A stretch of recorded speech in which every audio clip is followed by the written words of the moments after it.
কোচবিহার জেলা পুলিশের উদ্যোগে সাহেবগঞ্জ থানায় দুস্থদের শীত বস্ত্র প্রদান অনুষ্ঠান। আজ বিকাল 4টে নাগাদ সাহেবগঞ্জ থানায় একটি শীত বস্ত্র প্রদান অনুষ্ঠান অনুষ্ঠিত হয়।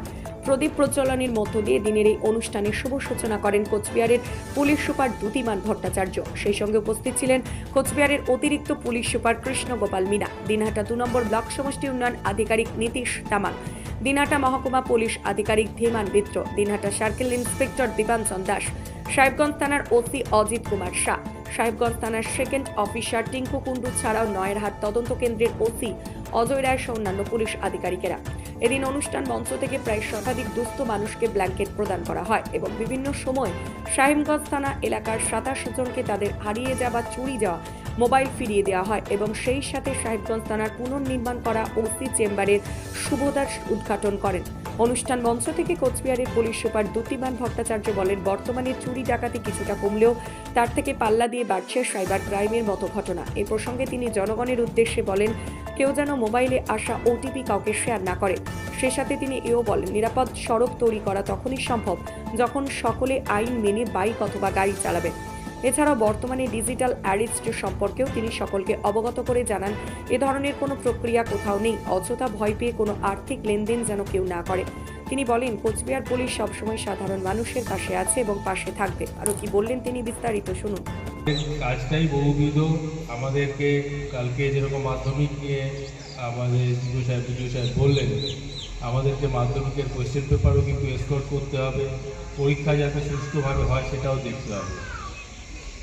আমাদেরকে দেখতে হবে যে রাস্তায় ট্রাফিক ব্যবস্থা যাতে ঠিক থাকে, যাতে পরীক্ষার্থীরা সেখানে পৌঁছতে পারে। কিন্তু এগুলো কি একটাও আমরা একা করতে পারি? এগুলো কোনোটাই কিন্তু আমরা একা করতে পারি না যদি না আপনারা আমাদের সাথে থাকেন। আমরা অ্যাক্সিডেন্ট রোধ করতে পারবো তখনই যখন মানুষ সচেতন হবেন, হেলমেট পরবেন, নিয়মকানুন মেনে চলবেন। আমরা নির্ধারিত করতে পারবো ঠিকমতোভাবে পরীক্ষা সুষ্ঠুভাবে হবে যখন পরীক্ষার্থীরা ঠিকমতোভাবে ব্যবহার করবেন, তার গার্জিয়ানরা ঠিকমতো ব্যবহার করবেন, স্কুল কর্তৃপক্ষ সব একসাথে এগিয়ে আসবেন, তবেই হবে। তো এইগুলো একটা যৌথ কার্যকলাপ, যাকে নিয়েই কমিউনিটি পুলিশিং এটা হয়। তো এর বস্ত্রদানের মধ্যে দিয়ে, কম্বল দানের মধ্যে দিয়েও এটা যেরকম রয়েছে, এছাড়াও কোচবিহার পুলিশ আমরা বিভিন্ন সময় অন্যান্য এরকম কার্যক্রম করে থাকি। যেরকম আমাদের একটা উদ্যোগ রয়েছে ব্লাড ডোনেশন ক্যাম্পেইন, যেটা উৎসর্গ বলে। আমরা গত বছরে প্রায় 1100 ইউনিট ব্লাড দিয়েছি সারা বছর ধরে মানুষের জন্য। এটা ছাড়াও আমাদের একটা প্রকল্প আছে সম্মান, সেটা এখনও আছে কোতোয়ালিতে অর্থাৎ কোচবিহার শহরে এবং মাথাভাঙাতে। সেখানে যারা বৃদ্ধারা রয়েছেন, যারা একাকী থাকেন, তাদের দেখভালের জন্য আমাদের এই প্রজেক্টটা চলে। তারা কীরকম রয়েছে, তাদের কোনো আইনি দরকার আছে কিনা, তাদের কোনো মেডিকেল হেল্প দরকার আছে কিনা, এইগুলো আমরা করতে থাকি।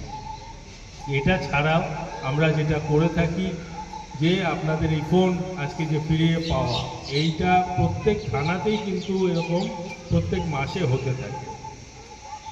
এই ফিরে পাওয়ার মাধ্যমে আমি আরও একটা কথা বলতে চাই, সেটা হচ্ছে মোবাইল আপনাকে এমনভাবে রাখতে হবে যেন সেটা আপনার একটা শরীরের অঙ্গ। কারণ মোবাইল হারিয়ে গেলে আমরা খুবই বিপদে পড়ে যাই। এখন সব কিছুই আমাদের মোবাইলের মধ্যে আছে, সব ডাটা, সব তথ্য কেউ কিছু চাইলে তার মধ্যে আছে। আগে আমাদের যখন এমনি বাড়িতে ফোন থাকতো তখন আমাদের মনে থাকতো কার কি নম্বর।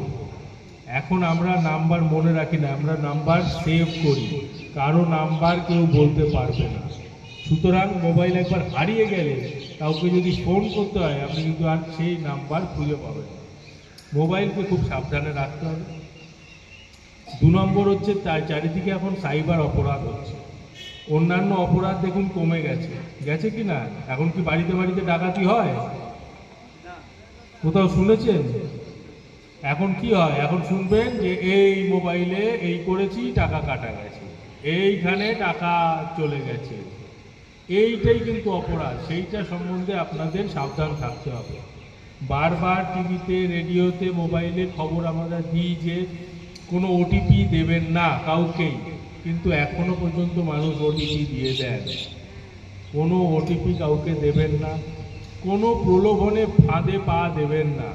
অনেকেই বলবেন যে আপনার ফোন নাম্বার একটা লটারি পেয়েছে, আপনার ফোন নাম্বার লোন পেয়েছে, এতই সোজা আপনি লটারির টিকিট না কেটে আপনার লটারি পেয়ে গেলেন।